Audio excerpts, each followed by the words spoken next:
আমাদের যেই সুযোগটি এসছে দেশের মানুষের পাশে দাঁড়ানোর জন্য, আমাদের যেই সুযোগটি এসছে দেশকে সামনে এগিয়ে নিয়ে যাবার জন্য, আমরা সেই সুযোগটিকে কাজে লাগাই। আমরা আমাদের কাঙ্ক্ষিত, শহীদদের কাঙ্ক্ষিত যে বাংলাদেশের জন্য তারা নিজের প্রাণকে উৎসর্গ করেছেন, সেই বাংলাদেশকে যাতে আমরা ধীরে ধীরে গড়ে তুলতে পারি।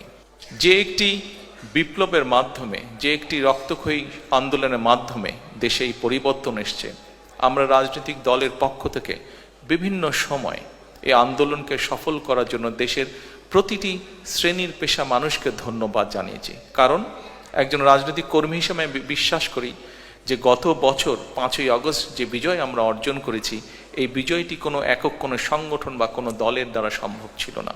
সমাজের সর্বস্তরের মানুষ, প্রত্যেকটি শ্রেণী পেশার মানুষ রাজপথে নেমে এসেছিলেন বলেই এই আন্দোলনটি সফল হয়েছে, বাংলাদেশ স্বৈরাচার মুক্ত হয়েছে।